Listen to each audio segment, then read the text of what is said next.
Good evening, Who Dat Nation, and happy Wednesday to our Bayou Blitz family. I hope everybody is having a good week, all things considered. Not that our Saints didn't bring us down just a notch or two to lead off the week, but I hope everybody has withstood that insanity. I am Bob Rose. I am one of your co-hosts to your Bayou Blitz podcast. Joining me is my partner in crime, back from his latest road trip, Brendan Boylan. Brendan, happy Wednesday. Yeah, happy Wednesday. Yeah, the world tour continues, as you like to say. Got back in last night, but we have. This is weird, right? Like we have plenty to talk about today. And none of it For, good. yeah, for all the wrong reasons. What's up, John Butler? Good to see you in here. But no, I think when we talk about the New Orleans Saints, you want to talk about like a drastic difference from in 2 weeks. And not that any of us were on the coattails of the Saints saying, "Oh, this is a team that's gonna go win a Super Bowl after 2 weeks in the season," but you had a lot of promise because the defense was playing well, the offense was doing enough, barely enough, healthy Michael Thomas. It was Christmas Day syndrome for a lot of people, right? You're really excited because it's brand new, it's a shiny toy, there's new weapons, it's a new season. Then week 3 happens, and while that was frustrating to watch, you still went, well, they were in the game. They should have won that one. And then you go back and you watch the tape, and you're like, ooh. And then week 4, you don't even need to go back and watch the tape. Like what you saw, you can. That's one of those games where a lot of times, and you know this because you're a huge film guy. You can watch a game and then watch it back, and sometimes the tape looks a lot better than you thought. Yeah. Sometimes it looks a lot worse than you thought. And then there's games like Sunday where you don't have to watch the tape back because you can fully believe what your eyes saw. Like there is no question like, oh, maybe the tape's gonna be better. It's like no.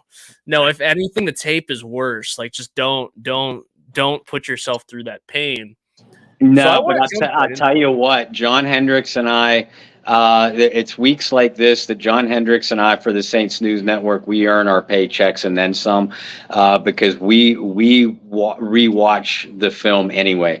We do it.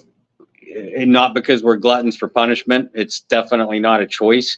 We do it for our jobs. We do it for our articles. We do it for you guys, the fans. And as I have said to numerous fans this week so far, I'm trying to shake the flu, and watching that game live didn't help. Watching the film exasperated the situation. So yeah. Anybody that says that certain media members don't earn their dollars, I challenge you to go through what John Hendricks and I went through this week. Yeah, no, it's tough. And before we got on, I said this is going to be an interesting week because we both get passionate for different reasons when we do this Sure. show and when we do other shows. Very rarely do we both get passionate because we're frustrated, pissed off, that type of deal. And I think this is a week where we both are going to have our opinions and our say-so on, well, I mean, let's just put it frank, like this sucks. You and I have covered some bad Saints teams. Yeah. We've covered some good Saints teams. But I don't think there's been a team that has been this frustrating offensively for the talent that's there. No. Right? Like you can go back to the 21 season and say, hey, well, they had 4 quarterbacks. You can go back last year and say, well, that was weird. Like Jameis got hurt and then never got his job back. That was weird. And then all the other years that we've covered the Saints, well, Drew Brees was there. So yeah, there was frustrating seasons, frustrating times, but you always felt like you were in it. And this is one of the first times where my time covering this team where I go, yeah, if they get down, there's not much hope. Hey, Anna. good to see you. DJ, it's bad. Offensive leadership, thumbs down. Yeah, I mean, and that's what we're getting at. This is not this has not been what Bob and I are used to covering, what you guys are used to watching. And let's jump right into it, Bob. I think ultimately majority of writers, majority of local New Orleans media, and majority of the people in our chat, we all tend to agree there's one person that may deserve more of the blame than anybody else. If you guys need a hint, go check out the thumbnail on YouTube. Let's jump right into Pete Carmichael. Can we jump right on top of Pete Carmichael first? I'm gonna throw a meme out there first, just to loosen it up before we go into a serious conversation. I had to be on Instagram or Twitter, but somebody put out there all the years that Drew Brees would get up to the line and yell "kill, kill." Was that just his way of saying, like, F whatever Carmichael called? I'm going my own way. Like, obviously, no, you get 2 calls to kill. You kill the pass, go for the run, or vice versa. But man, did that make me laugh. Yeah, that was an A plus. Whoever put that one together. If you're in the chat, A plus from Bob and I. But in all honesty, this is not something that has been just this season. This has not been something that was just last season. This isn't something that's just been the last 3 years. There has been serious issues with how this offense has been structured for the last 4 or 5.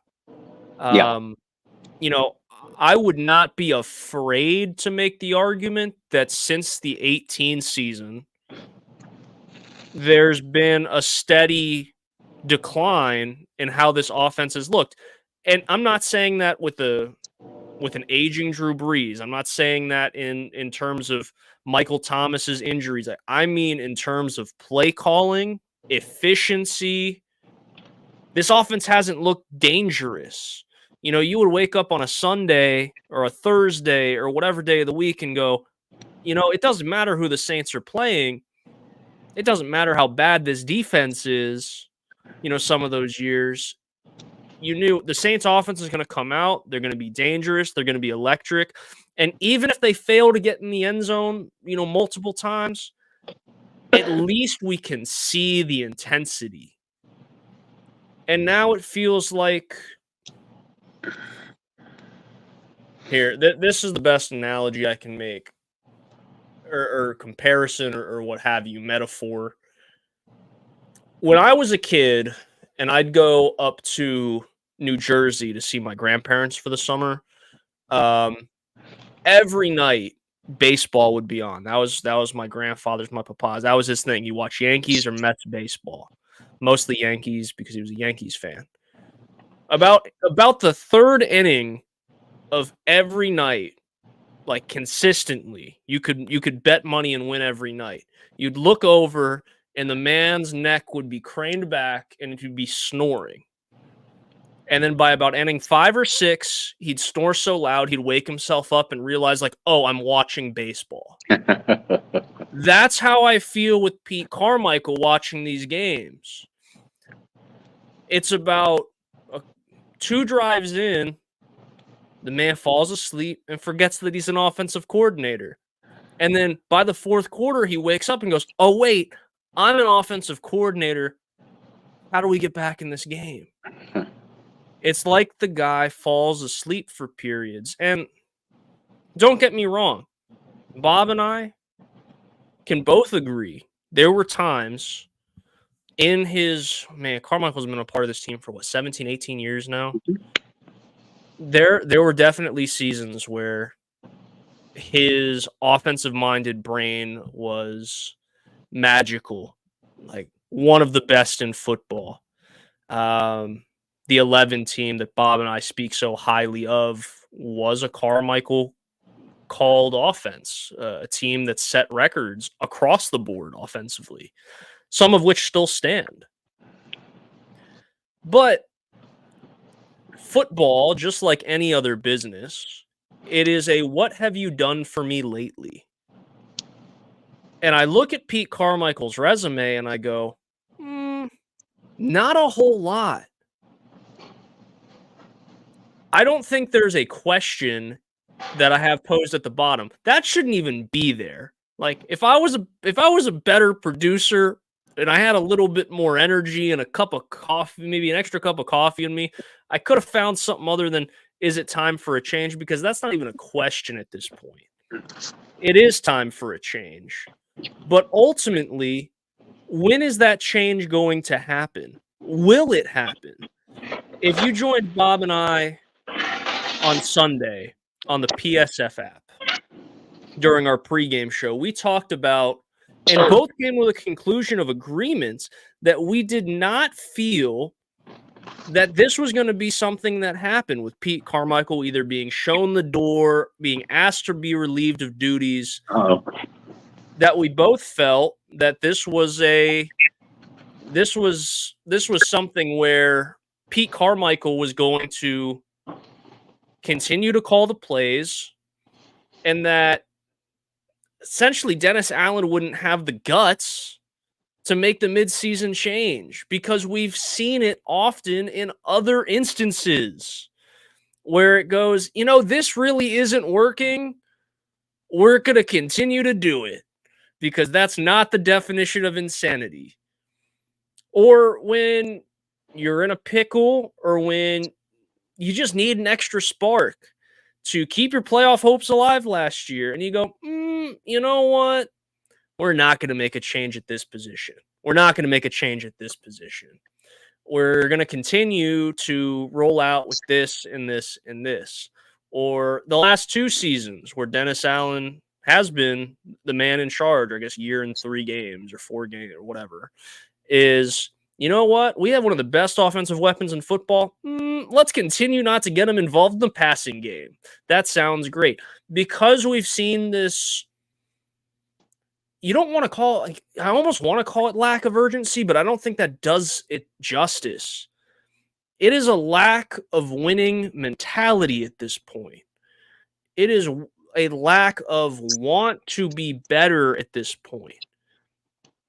And the thing that's frustrating to me about that is when you're in a competitive business like the NFL, like any sport at any level, the one thing I truly believe is your goal as a coach, as a player, as a trainer, as the water boy, like whatever your job is within the team, you should strive to be a little bit better than you were the day before.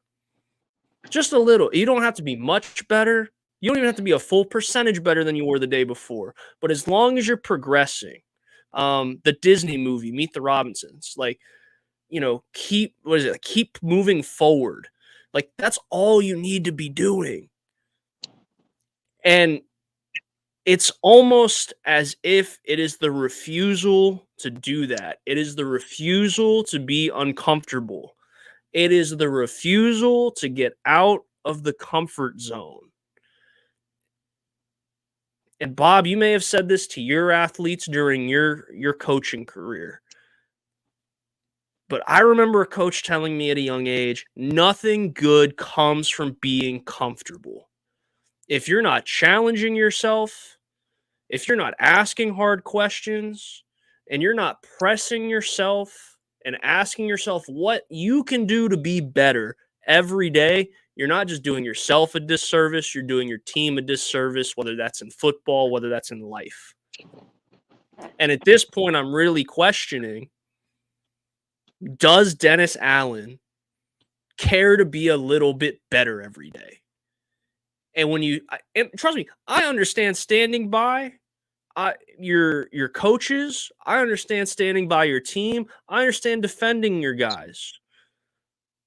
But to sit there and say, essentially, we're just going to completely disregard a reporter's question and going, hey, are you guys even considering making a change? Is this something you guys need to talk about? Like anything? And essentially to come back and be like, yeah, no, we're just going to stick with what we're doing. You go, wait, what? Like, even if you want to defend your guy, you can, the most coach speak answer you could put together is, you know what? You're absolutely right. Reporter A or reporter B or whatever, whoever asked the question.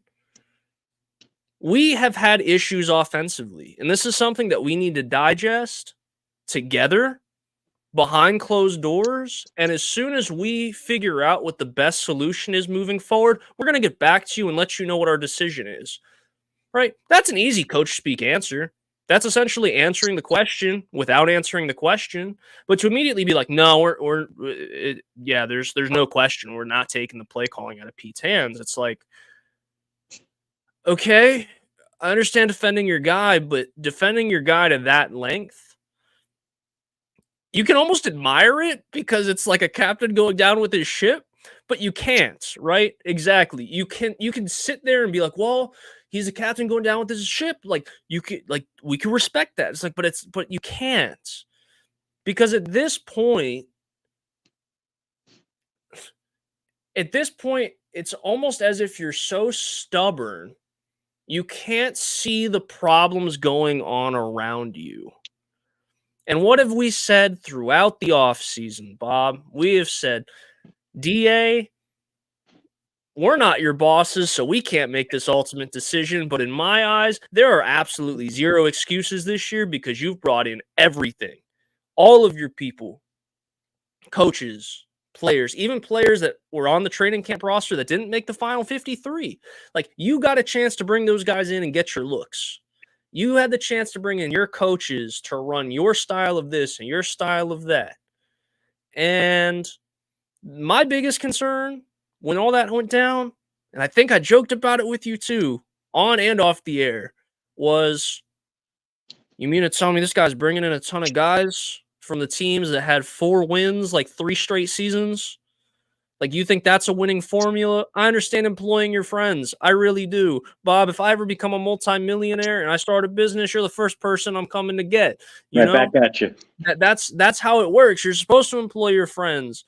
But also, it would not make any sense if, I don't know, if you had no experience writing, if you were never a Hall of Fame head coach, if you had never watched a down of football in your life, and I won the Powerball tonight for $1 billion and said, I'm going to go start a media company, it would make no sense for me to hire Bob in that position, right? Or if Bob was just the worst writer of all time, it would make no sense to hire Bob. Be careful. Some people might think I am. Okay, so. Well, yeah, you're right. You're right. But nonetheless, like, if it's proven not to work once, all the way back to what I said earlier, the definition of insanity, why would you do it again? And this is where we're at. It's the definition of insanity of Pete Carmichael has shown for the last 2 years and 4 games. I could stretch it out further. I'm being nice here. Last 2 years and 4 games. That the offense at this point is incompetent of finding the end zone. They're incompetent of sustaining drives. And it's not because you don't have competent players. Shoot, look at the roster. It's a pretty talented roster when you look at the skill position players, right? So then you could go, well, we've had all these different quarterbacks. Okay, well, I'm going to break this down for people that might not even want to hear it. Trevor Siemian, NFL starting quarterback. At one point, Trevor Siemian was being praised by people for the job he did coming in to replace one of the greatest quarterbacks of all time in Denver. It was a short stretch of praise, but he was still praised, right? Okay, so then you go from there and you're like, okay, well, Taysom Hill. Love it or hate it, Taysom Hill has a good winning percentage as a starting quarterback. And then you continue down the list and you go, okay, Ian Book. Well, that whole game, you can just crumple the paper and throw it out because that Monday night game against Miami was one of the weirdest, if not the weirdest game I've ever covered in my life. So throw that out the window. And you could go down the line with these quarterbacks. Andy Dalton, former Pro Bowl quarterback. Jameis Winston, former Pro Bowl quarterback. So that's not even an argument at this point. The guy is proven with competent quarterbacks, competent players around him, all pro level guys around him, that he just can't get it done. So at that point, I think the opening rant for me is about over. Let me see some of these comments we got flow in from that.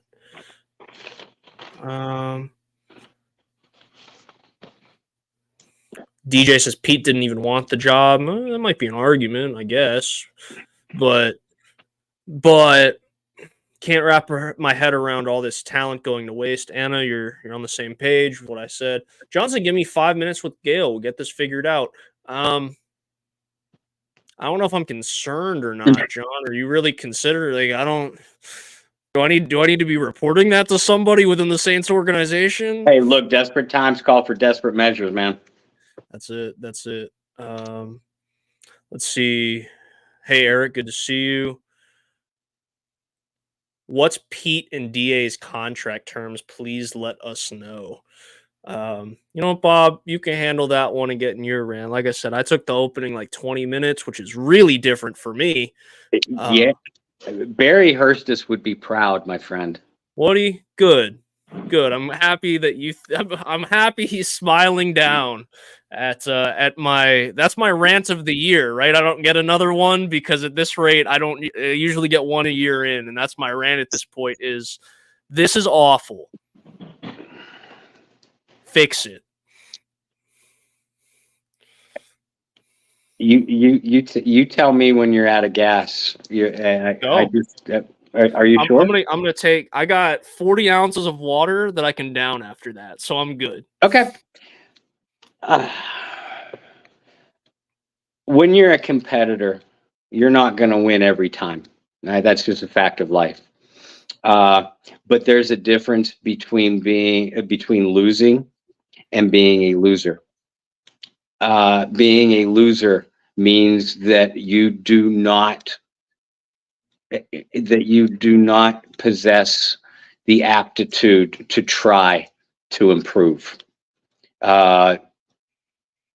We both said several times since Sunday that the definition of insanity is doing the same thing over and over again and expecting different results. In sports terminology. And I would say this to teammates, and I would say this to myself, and I did say it to kids that I coached, to competitors, athletes that I coached, that a loser is someone that doesn't attempt to improve and attempt to get better. And as far as I'm concerned, that's where we're at with the New Orleans Saints right now. I'm going to give you some numbers. We're in the month of Halloween, so let's just terrify the hell out of everybody. The New Orleans Saints Spooky are 7. Season. Let's go. The New Orleans Saints are 7-10 in the Superdome since 2021. Now that includes the final year of Sean Payton. To be fair, Dennis Allen is 5-5 in the Superdome. Dennis Allen's teams are 3-5 versus the NFC South. Those aren't the numbers of a mediocre team. Those are the numbers of a loser. When you can't even, as they put it, as the saying goes, when you can't even hold serve at home, and break even within your own division. A division, by the way, that's pretty much universally recognized as the worst in pro football, and you have a losing record in it. But let's point some fingers at the offense, because that's what everybody is doing right now, and rightfully so. The defense, which by the way has not played well in the last 2 weeks, but the defense has just come off on Sunday against Tampa Bay. Tampa Bay's 26 points marked a string of a franchise record 11 straight games where the defense surrendered 20 points or less. And by the way, that 26 points was courtesy of a touchdown literally given away by the offense. A fumble on their own 5-yard line. But I digress. 11 straight games the defense held your opponent to 20 points or less. In those 11 games, the Saints were only 6-5. The 30-point barrier, which used to be routinely hit by Drew Brees offenses. In fact, most of Drew Brees' career, the Saints averaged each year between 28 and 31 points per season. They break 40 points 3 and 4 times each year. The Saints, in their last 31 games, have broken 30 points 4 times. In the 21 games where Dennis Allen has been coach, it's happened only twice. In those 21 games, by the way, that's also the number of games that Pete Carmichael has been the offensive coordinator by title since 2009. He's been an offensive assistant since 2006, as most of you know. But Pete Carmichael has been the sole play caller since Sean Payton left, which was 21 games ago. You think some of these numbers I gave you so far have terrified you? Wait till now. In those 21 games, the Saints have scored 21 points or less 10 straight times and 12 of the last 13 games. They've been held under 350 yards of total offense in 13 straight games. 6 of those games, they've been held under 260 yards. And 3 of those games, they've been held under 200 yards of total offense. 21 games under Pete Carmichael, the offense has averaged 18.7 points per game, including 15.5 so far this year. We could get into some more terrifying numbers, but you laid out the quarterbacks before. 2 years ago, this team had easily the worst tight end position in the National Football League. 2 years ago, previous 2 and 3 years ago, you could argue that this team had the worst receiving core in the National Football League. Libby, I'm sorry. But it's my turn to rant. And if y'all read my article on Monday, about this very thing, a lot of these numbers were in there. But here's what happened this offseason. An offense that ranked among the worst in the league made 0 changes on their coaching staff. What they did do, they told us we are going to get better. We have Michael Thomas coming back healthy. And so far, Mike Thomas has had a hell of a stretch these first 4 games, by the way. We were told the offensive line, we still believe that this is a top-tier offensive line. Hell, I believed it was a top-tier offensive line, if healthy. And to top it all off, the icing on the cake, we found the perfect quarterback for our system.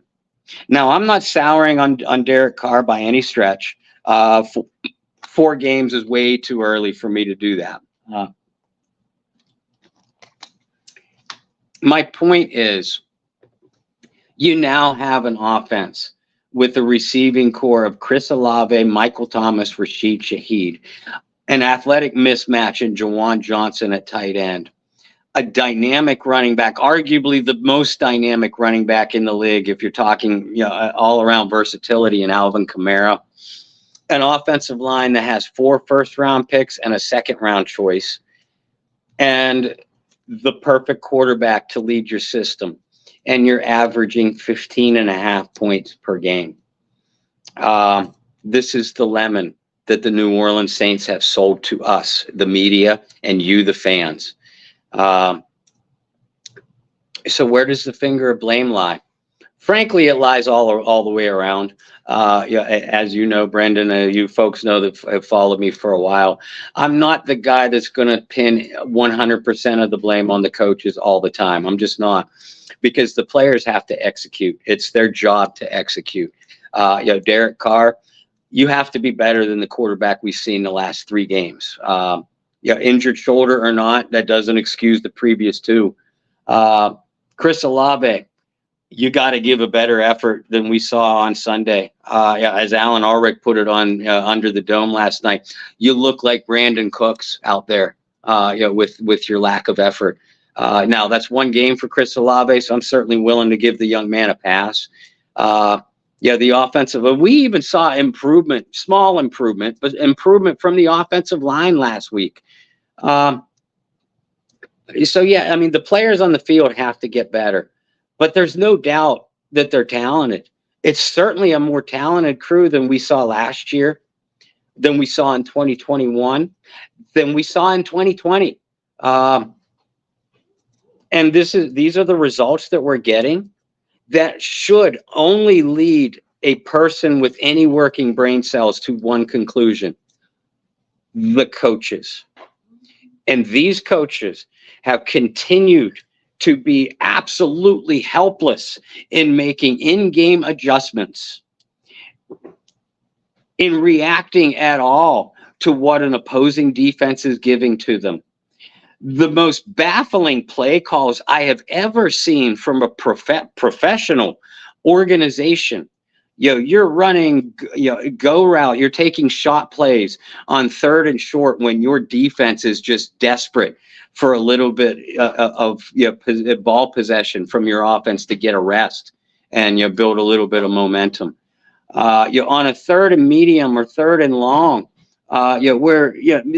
Statistically, your chances of making a first down have decreased. I grant you, but we see teams all over the league do it, except this one. Why? Because you're running all your pass routes well short of the 3rd down sticks, and worse yet, you're not even getting these players the ball on the move. They're stick routes. Where you're just getting them the ball to them, in standstill routes, where they have to start again from a dead stop, 10 yards short of a first down. You're calling reverses and flea flickers and very predictable plays very low percentage plays. On a 2nd and short, where you just need to pick up the first down and again build yourself a little bit of momentum. Your game plans are absolutely predictable, without imagination, and obviously very easy for opponents to adjust to. All those factors I just listed down, they're the fault of the coaches, and I'm not a big advocate for making a major coaching change in the middle of a season. I'm not. And I consider a major coaching change your head coach or either one of your coordinators. But the Saints offense is broke. And it's time for a drastic change, not just a change, just for the sake of change. It's time for a drastic change. And I'm all for loyalty. I get that Dennis Allen, and Pete Carmichael are friends. So to show that loyalty, you don't fire the man, but you demote him. You give him a cushy new title of an offensive consultant. Whatever you need to do to take the play calling away from him, because all those numbers that I just gave to you, those are in the last 21 games with Pete Carmichael as the play caller. Nothing has changed, including Dennis Allen's week-by-week refrain of, well, we know we got to get better. The guys in that locker room know they got to get better, and we will, and we're going to address that. You haven't addressed a goddamn thing, not a thing. And for that, Dennis Allen, your job should be lava red hot right now. I've been asked a couple of times this week, hey, should Dennis Allen pull Pete Carmichael in and sit down with him and say, Pete, if you don't get it done this week, I got to make a change. My response has been, this has been 21 games. These conversations should have happened last year and in the off season. It's past time for that conversation. Now the conversation that should have taken place was ownership and Mickey Loomis saying to Dennis Allen on Monday morning, look, if you don't make a change, we're going to make a change, and it starts with you. These are the things that need to happen right now. But again, a loser's mentality is that of someone who refuses to try and get better. And that's where we're at with the New Orleans Saints right now. Amen. Hallelujah. I want to address this. I think it's always powerful when you hear from players, right? And that's been a huge movement over the last, 10 years? Players having more of a voice, whether that be social media, locker room interviews, this and that. The two things I really took away from some of the sound bites this week were both from Alvin Kamara. Mm-hmm. And we'll see if Bob and I are on the same page, because we didn't discuss this yet this week. The one was, and they come from the same little minute stretch of the locker room interview. The conclusion of it saying, essentially, we're going to have to start having tough conversations because I'm tired of losing. Like, that speaks for itself when you have your 5-time Pro Bowler, superstar running back saying that to the media. And let's be frank. I mean, Alvin's always been great with the media. Always. Always, always, always. And he's always been truthful. He's always been honest. But it wasn't just... And all you parents out there know exactly what I'm talking about when I say this. It's not about what you said. It's about how you say it and your body language. Kamara said it a certain way. Mama Rose smacked this boy's mouth many a times for the way I said things. I was going to say, my mom did too. My mom did too, for sure. But the turning away from the press, like angrily grabbing things out of your locker, yeah, that says a lot. The other part, which was earlier in the interview, that maybe it's just speculation for me, but Kamara said something to the degree of, it's been like this, and then like started to say something, stopped, and then resumed and said, for the past 2 years. And he did a very similar thing later in that sentence. Here's my speculation. Which, again, weird spot for Brendan. Brendan doesn't typically speculate. My speculation is one of two things. Is he wanted to say since Sean left, or since Sean had stopped calling plays, or since Drew retired. I had a feeling it was one of the other, if not both. That tells me a lot, too, because if you're offensive captain, 5-time Pro Bowler, former Rookie of the Year, star of the team, is going back and mentioning former leaders, whether it's head coach, very clear and obvious leader of the team, saying, essentially, since these dudes left, we haven't had any leadership in terms of the offense. And then just 30 seconds later says, we got to start having tough conversations because I don't like losing. I think that says a lot, too, because remember, this is not an offense where Alvin Kamara thrived every single year under Sean Payton and Drew Brees. If you want record, I mean, go back to 2019. Right? He was hurt, but there was a lot of games that you and I would do shows like this where, like, Kamara's not getting involved in the offense. They're just not getting him involved. This is starting to be a problem. So, yeah, I mean, Kamara's been in the league long enough. He knows ebbs and flows of a season, right? And this is a little bit more than just, you know what, we've had a really tough start to the year. Because every player gets that. It's a new quarterback. It's a new system. We got new pieces. a lot of people go in the locker and be like, you know what? Yeah. Like we started the year rough, but we're gonna get this figured out. Right? That's the standard Brendan way of handling things. Just be positive about it. Just move on. We're gonna get everything worked out, right? It's a lot different when the attitude is essentially like, I'm sick and tired of losing. We got to figure this out now. That tells me that's something that's been weighing on your mind, weighing on your heart for a little bit. Yeah. And the fact that he did, again, say, well, for the last 2 years, that's only 30 seconds.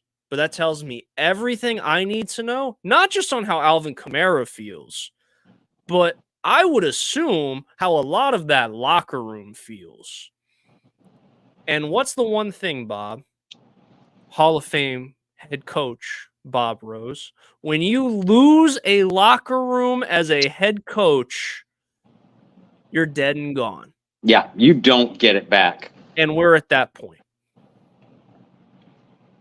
Yeah, DJ asks again, contract info on DA and Pete Carmichael. Listen, Pete Carmichael, as far as my knowledge goes, is year to year. Dennis Allen, if I'm not mistaken, Dennis Allen signed either a 3 or a 4-year deal. I was thinking 4 also. But that really doesn't mean anything in the NFL. If they want to get rid of a coach, they will.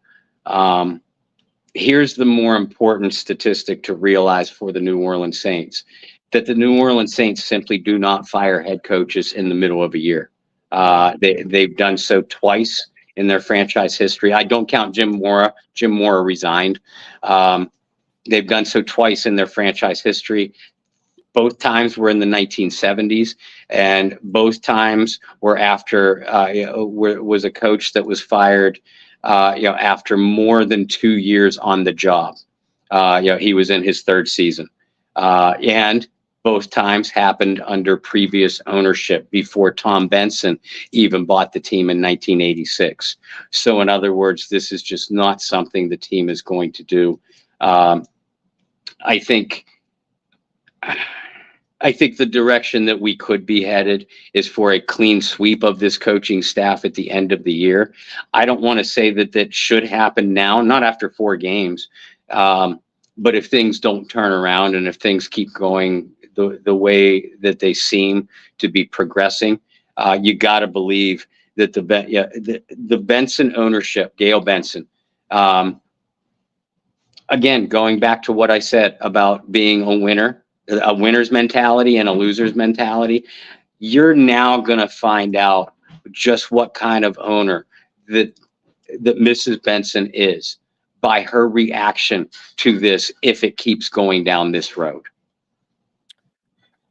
And here's the thing too, when we talk about all this, right? And Bob kind of said it best without realizing maybe that he said it. So thanks for working right into what I wanted to say next.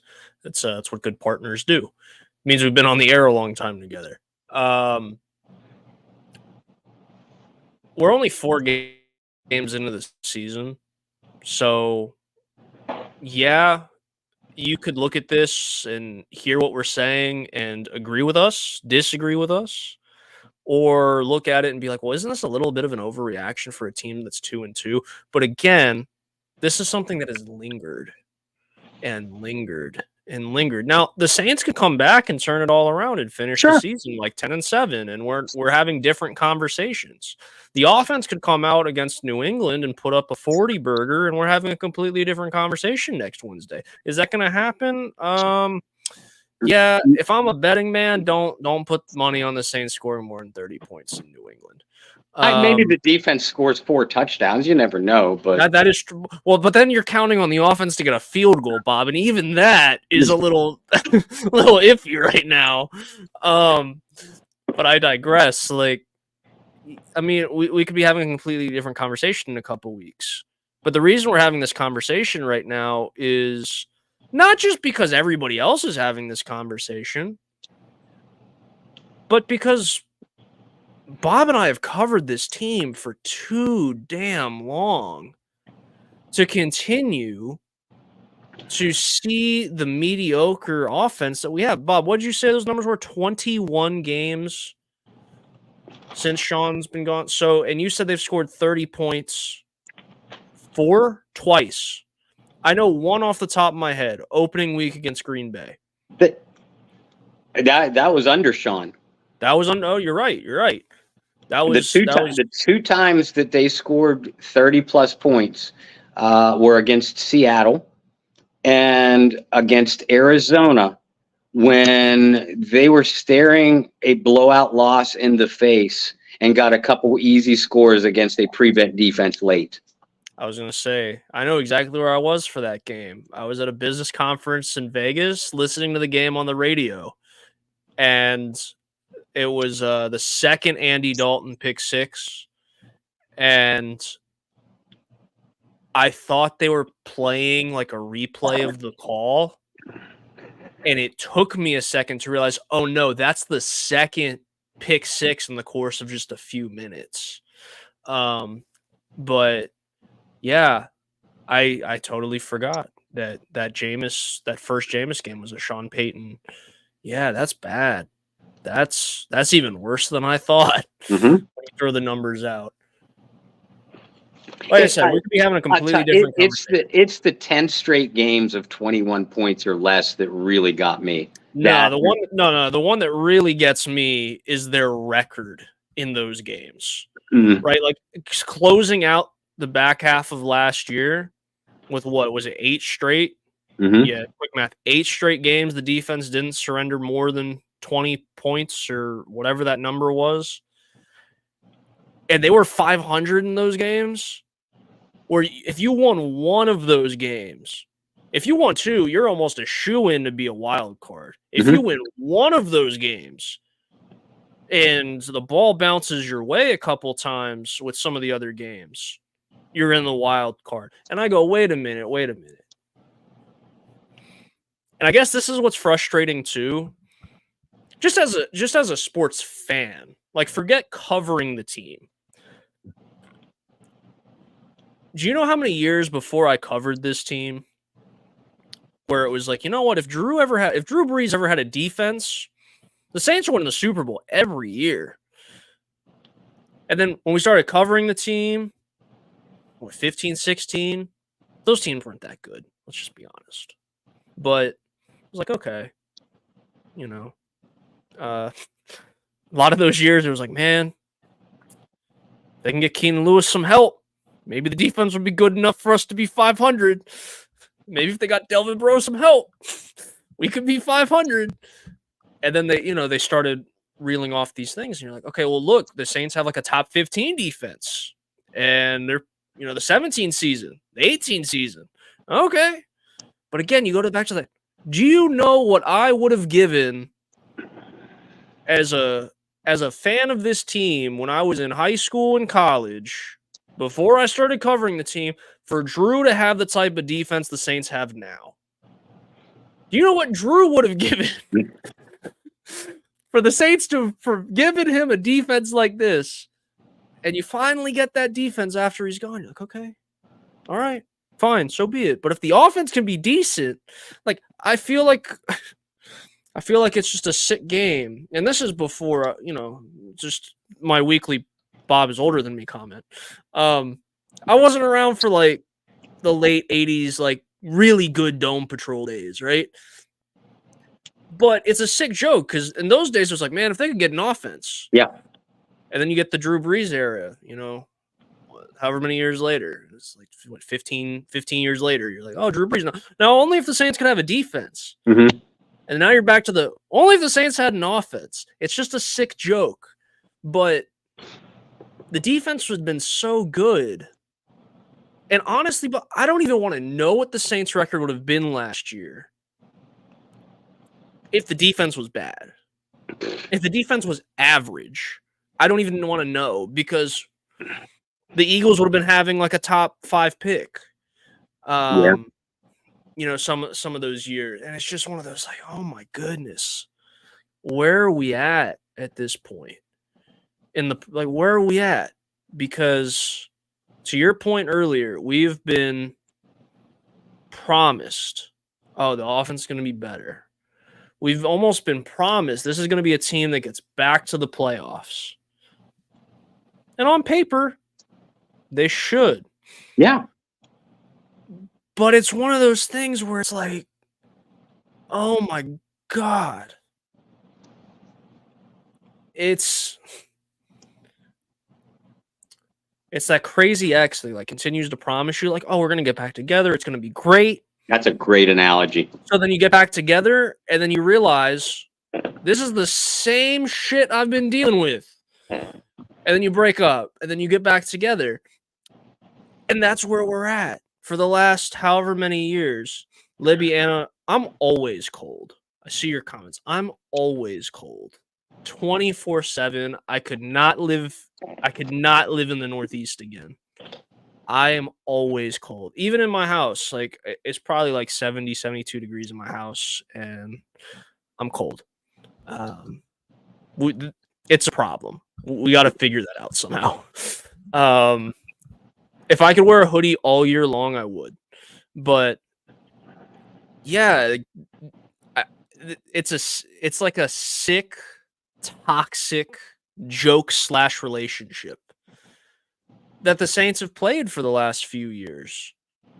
Really, since the end of 2020, it has been a sick, toxic relationship where you keep being promised it's going to get better. Or, you know, forget the relationship thing.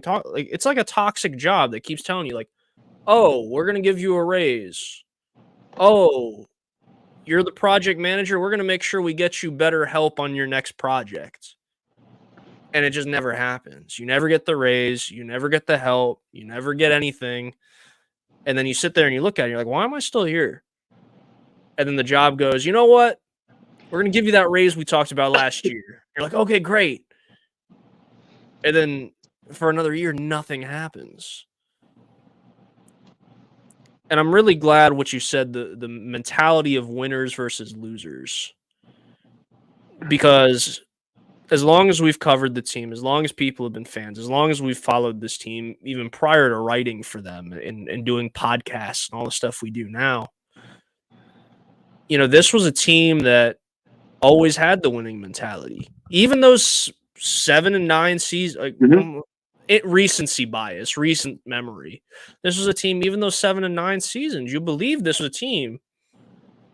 Like if you asked me in 2015, when the Saints had the worst defense in football, potentially one of the worst statistical defenses ever, did I believe that was a playoff team? At certain points during that season, yes, I believe they could squeeze into the playoffs. I believed it in 16. I did. Yeah, there were certain periods, really. Yeah, I got faith. Like this is a team that could definitely do it. Yeah, they have a winning mentality. People were predicting them for the Super Bowl in 2014. See, exactly. And then you get to a point now where it's like, and this goes back to what I was saying earlier with Alvin kind of calling out like the last 2 years is, where'd the winning mentality go? Where did that leadership go? And you know this as a coach too. It's one thing to, and you know this as an athlete because, you know, you on top of your coaching career, you were a world-class athlete that was, you know, competing and trying to play in the Olympics and all that stuff. But it is one thing to play under someone that motivates the hell out of you, that you want to die for, right? And it's another thing just to have a coach that's like, like, it's my boss. We'll get him next time, guys. Yeah, and you're like, it's another thing. I played for coaches like that too, and Brendan, it sucks the life out of you. No matter how much of a competitor you are, it sucks the life out of you. But you know, and shame on me for not referencing this in my own articles about this issue earlier this week. You bring up the 7 and 9 team. You brought up the 7 and 9 teams a couple of times, and how you know it was literally the polar opposite. You had a world-class offense, you know, and a historically bad defense. What was the difference between those squads and this one? The head coach. What did the head coach do on those defenses? They continued to bring in guys like Nick Fairley, Curtis Lofton, James Laurinaitis, Jarris Bird, Brandon Browner. Listen, I know those names will bring PTSD flashbacks to everybody, but guess what? People weren't saying that then. They were among the top free agents at their positions. Guess what else the head coach did? He replaced defensive coordinators.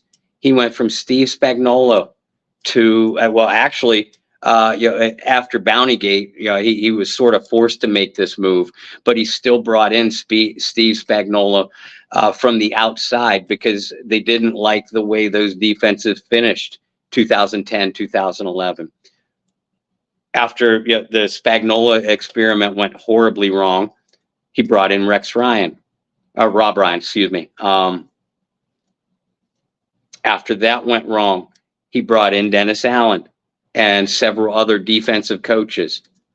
So in other words, they made changes when the players on the field didn't work. They made changes to the coaching staff and vice versa. That's the big difference between those teams and this one. To further your point, to make you sound even better on that point, the first thing they did was, you know what, this isn't working. Let's bring in new players. Well, check, right? Like we just talked about that. Dennis got his players. Mm-hmm. Check.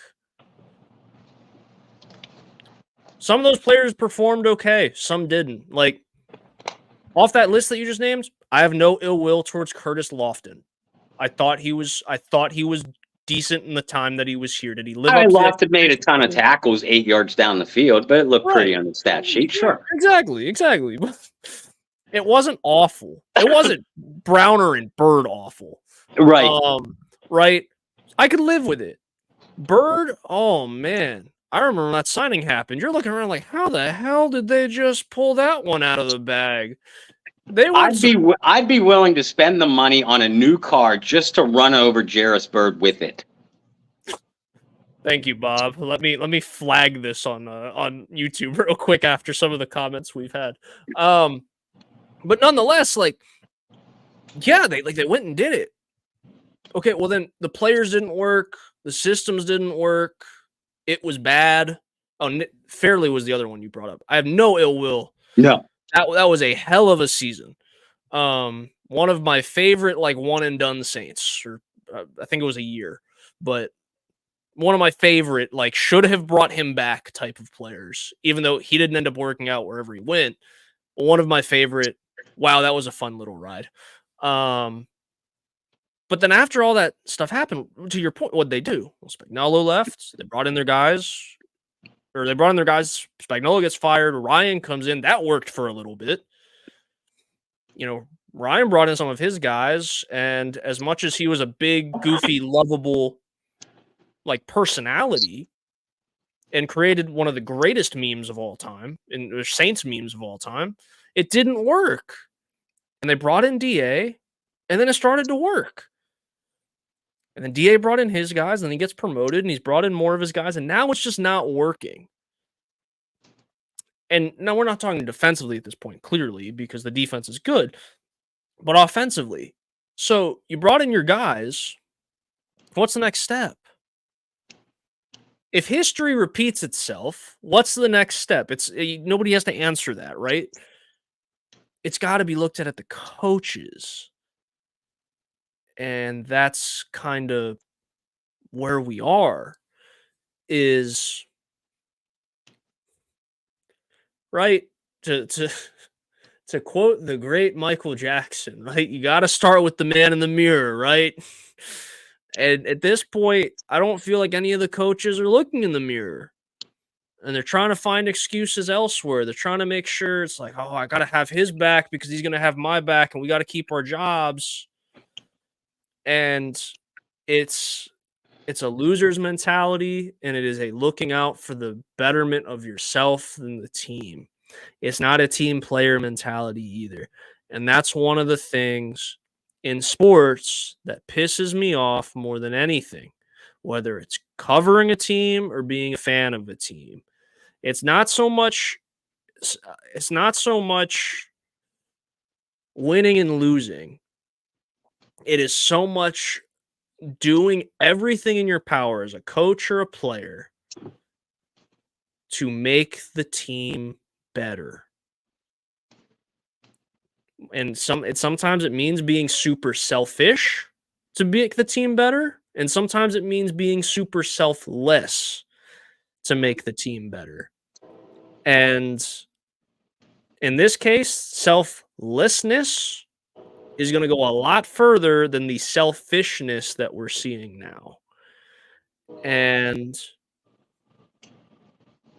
as much as Bob and I want to say it, like, the Carmichael era should have been and needs to be over, I'm still standing 2 boots on the ground, firm in position, saying it's not going to happen until the end of the season. It's not. I do not think. How do I say that? I do not think Dennis Allen alone. Obviously, if upper management, the front office is like, hey, this needs to happen or you're gone too, you could definitely see dudes change their opinions on things.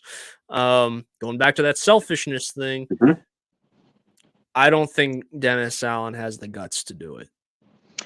No, I don't either. And that's why I put just as much of the blame on this on him.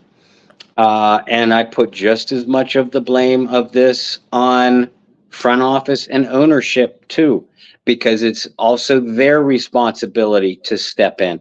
If the head coach isn't doing what the head coach is supposed to be doing, then you do one of two things.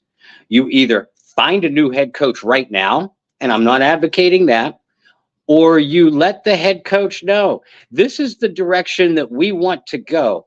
If you want to be our leader to take us there, then you do this, or we'll find someone who will. It's part of and I get, just like Dennis Allen has loyalty to Pete Carmichael, Mrs. Benson and certainly Mickey Loomis have the loyalty and the close relationship with Dennis. I get all that.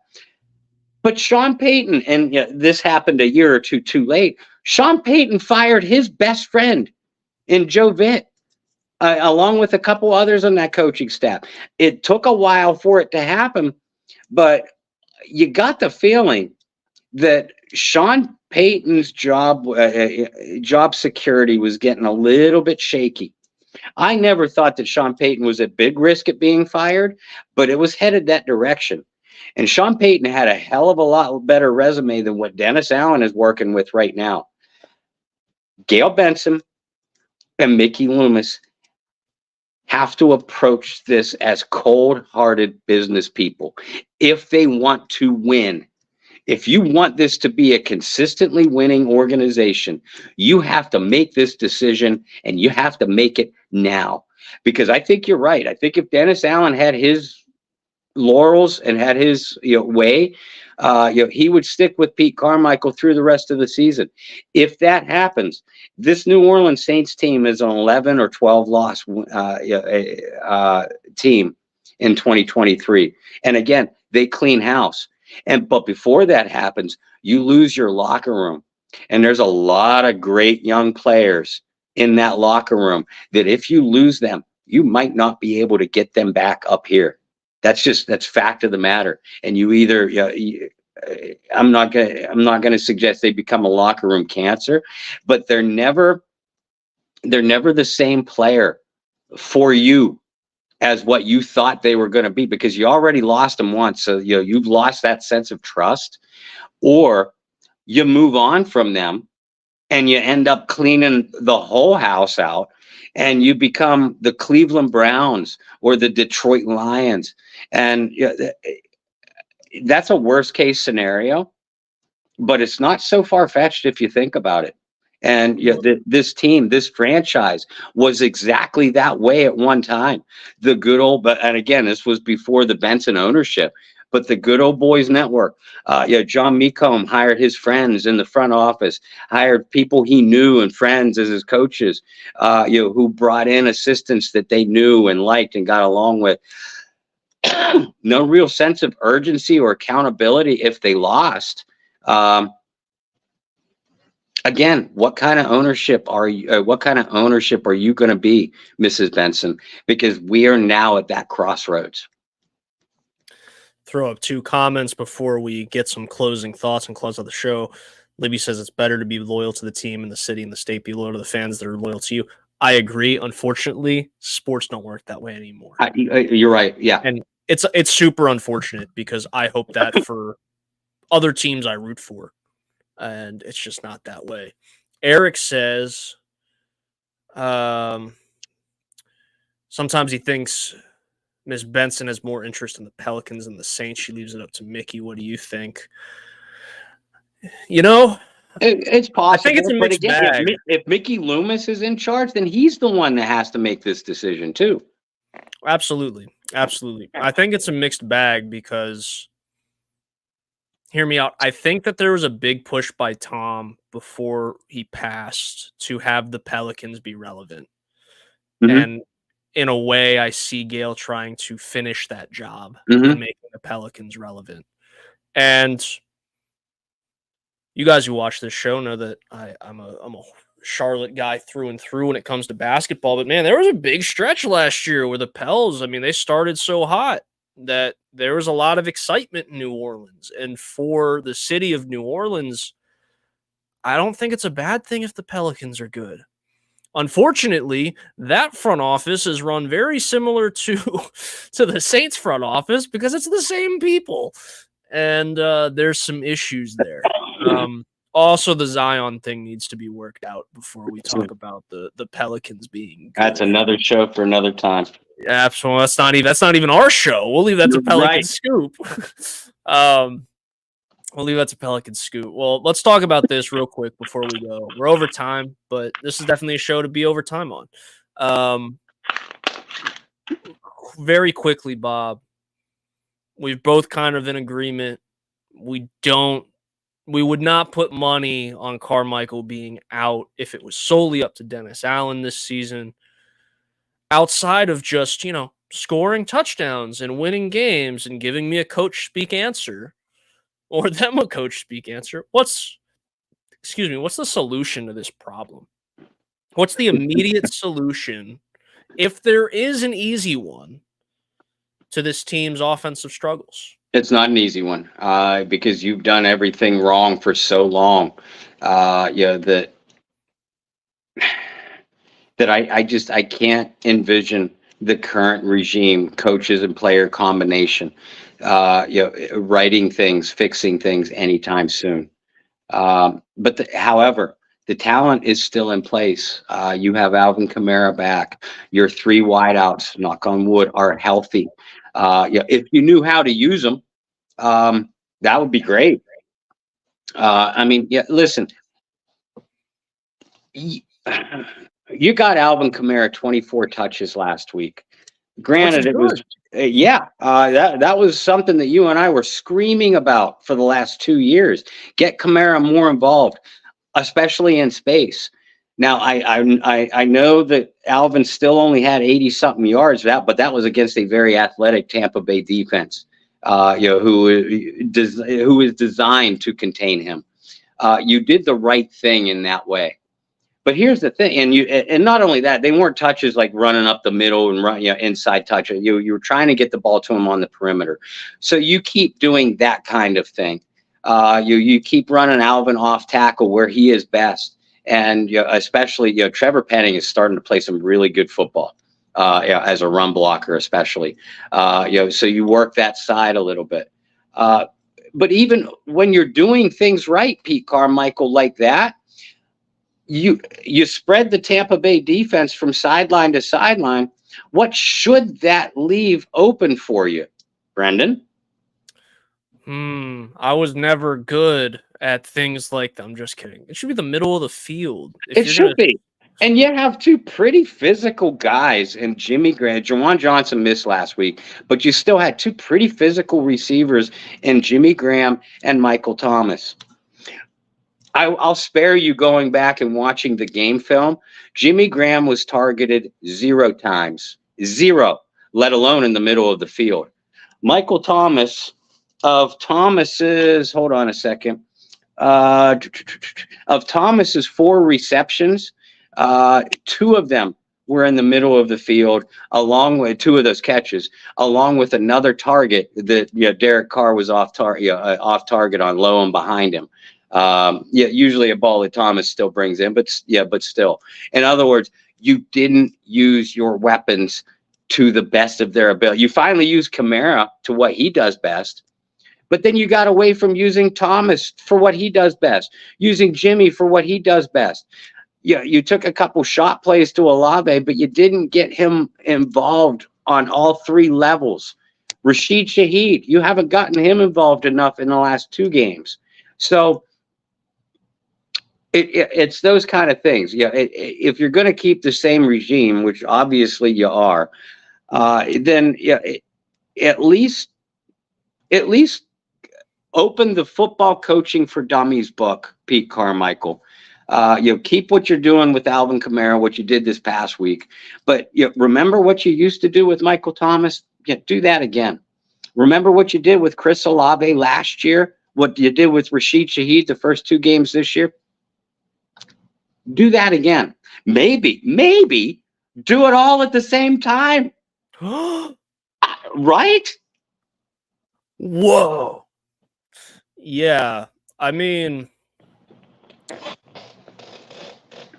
here's my thoughts when it comes to, is there an easy fix? No. My concern, piggybacking off some of the things you said about guys in the locker room, once the guys in the locker room are gone, they're gone. Mentally, emotionally.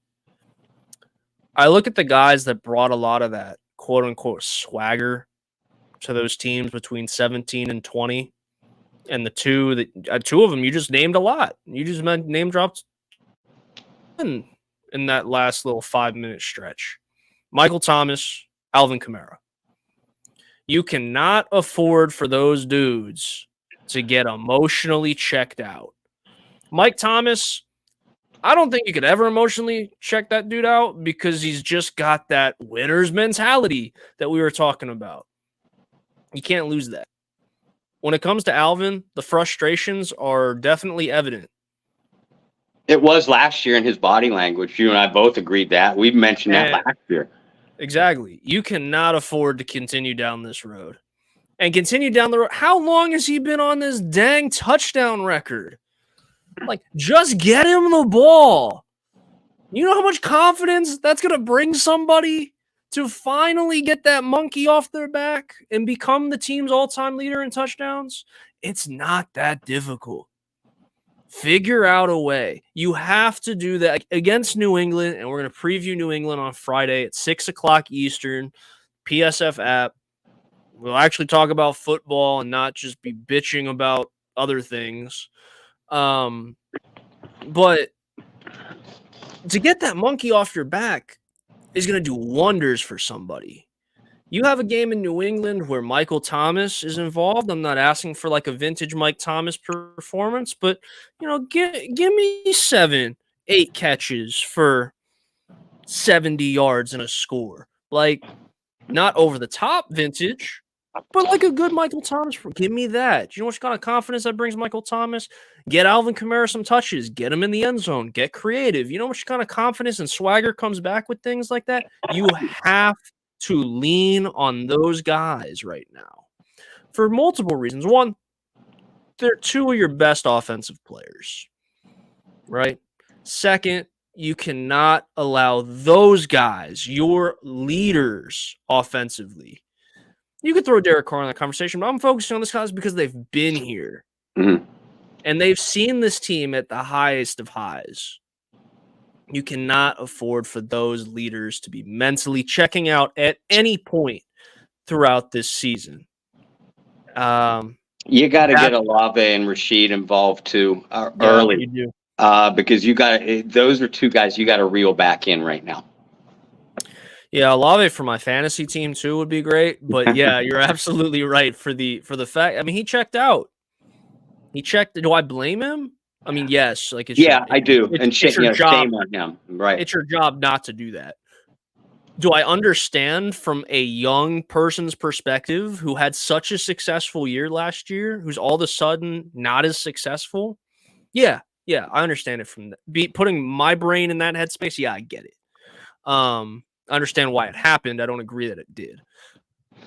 As we close out the show, Bob, I'm gonna hit you. You don't even have to hit me back with the daughter drop. I'm gonna hit you with the daughter drop. We're gonna tell people where to follow us, so we're gonna get out of here. Dot or drop? Pete Carmichael has a job week 9 would be about halfway. Week 9, Pete Carmichael still has a job with the New Orleans Saints. Wow. Drop. And I'm saying that almost hopeful. I do agree with you that Dennis Allen doesn't have the intestinal fortitude, to make the move. But how about you being PG? Like, but I do know for a fact that Mickey Loomis is a highly competitive, individual, and I think if it comes right down to it, it will be Mickey Loomis that goes to Dennis Allen on behalf of ownership and says, you need to make a move now. Otherwise, I'll find someone who will make that move. So yeah, I'm going to hesitantly say, that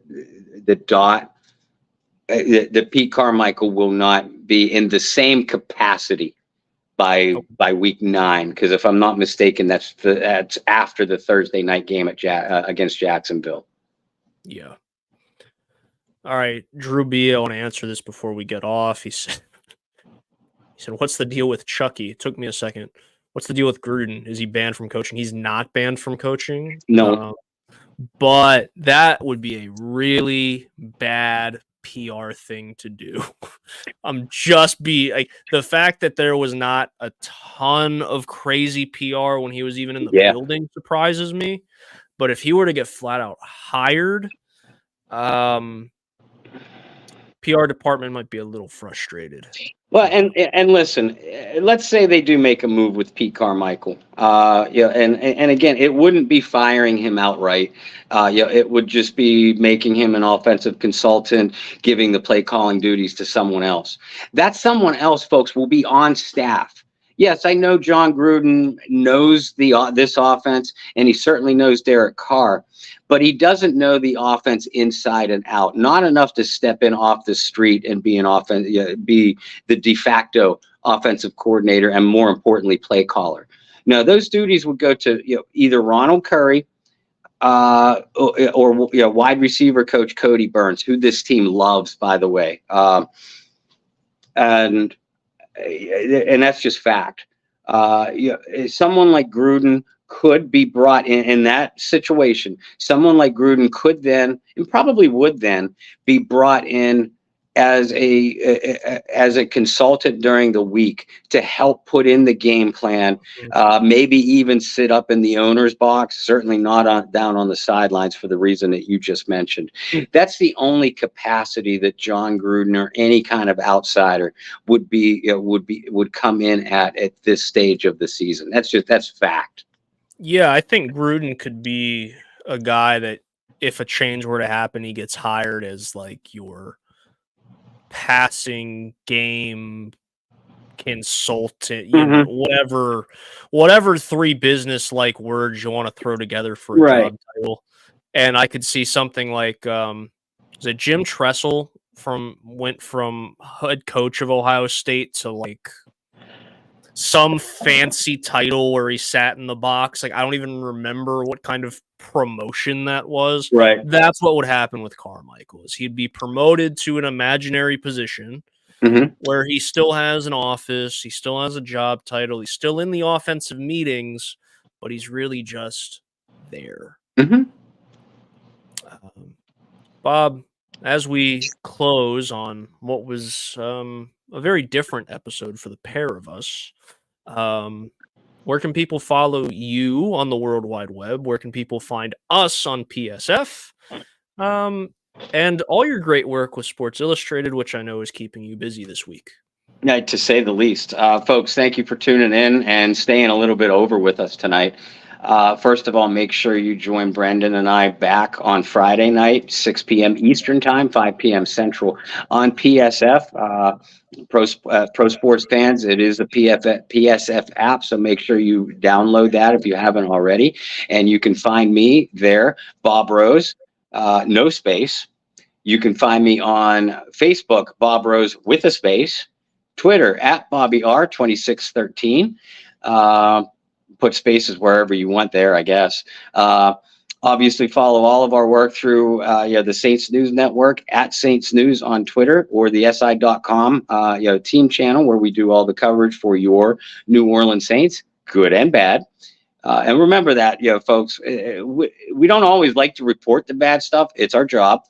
But we will give it to you how we see it, both editorial wise and news as it breaks. And make sure to continue to follow, if you already do, or start to follow if you don't already, the Bayou Blitz Facebook page and at Bayou Blitz, or the Bayou Blitz Twitter page as well. If you don't already, please do so as quickly as possible. And thank you to those who do, and keep promoting those pages. You're building it up. You're doing a hell of a job. Brandon and I can't show you enough love or thank you enough for doing that. You still got us. We got a ways to go, but you got us headed in the right direction. Absolutely. For me, you can follow me on virtually everything at BT Boylan. I did see a comment. I think it was Libby saying, "Still no clue to work PSF, LOL." This is the one piece of advice I will give all of you, because we're all still learning it. Brand new app, updates coming out all the time. The best way to be able to connect with us through PSF, join the Saints fans chat room. You just got to search it in the bar. Saints fans. I think there's like 3,000 people in that chat. We go live in that chat on Fridays at 6 o'clock Eastern, and then whatever game day is for typically a pregame and a postgame. There's some weeks it's one or the other or both. And then follow us. Like Bob said, he's just at Bob Rose. I'm at BT Boylan. You can DM us on there just like you would any other social media. And it just works as a chat room, just like you guys are hanging out with us right now. Chats coming in from YouTube, Facebook, Twitter. Same concept. We'll be going live there, so definitely check us out there.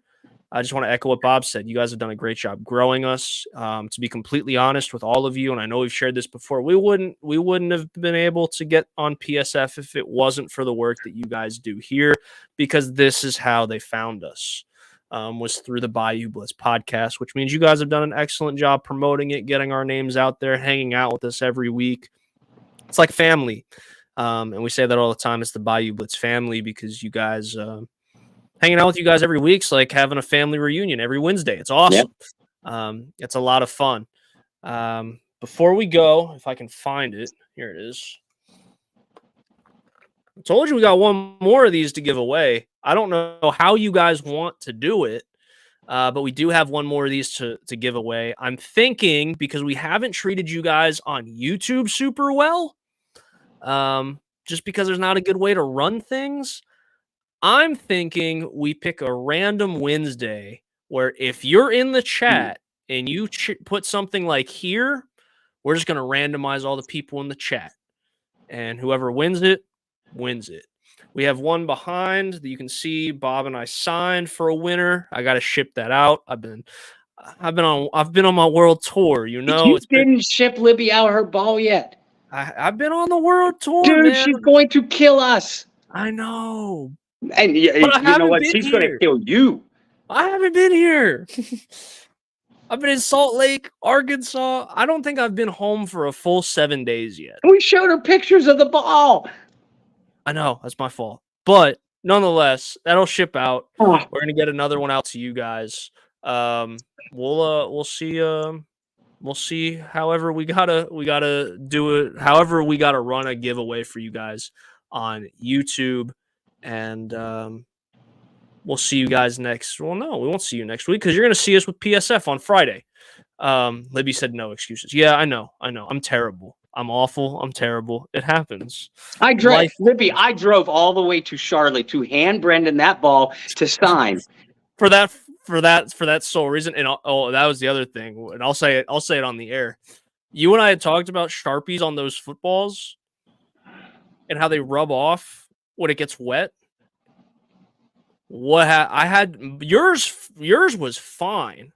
Mine was destroyed. So, white eraser is a magical thing. And I was able to get it off and re-sign it. No, it looks beautiful now. Look at this. Look at that. It looks good. There's your ball, Libby. You know what? You come to Pittsburgh, you and I will drive to Charlotte, and we will get your ball. I'm going to ship it out, Bob. It's good. I got it right here. I promise. No excuses. I'm terrible. Libby said, oh, no, dude. Yeah. I opened up the trunk, pulled the ball out, water dripped because it rained the night before. Done. Did it? Libby said it would look better at my house. Well, we have another one. That's all I'm saying. You guys, we'll let you know. We'll let you know how you guys can get one. Yeah, it was. I don't know if it was rain, condensation, whatever, but I'm telling you, man, like it looked like a watercolor painting gone wrong. Wow.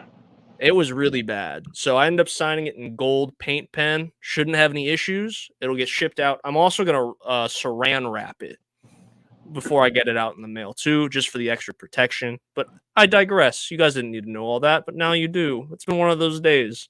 Guys, we'll see you on Friday in the PSF app, in the Saints chat. We'll also see you back here next Wednesday night for another edition of the Bayou Blitz. Until then, Bob, my friend, I'm going to try to do better getting stuff in the mail. But until then, guys, find some peace, spread love, practice positivity. We'll see you guys on Friday. Do that, not all.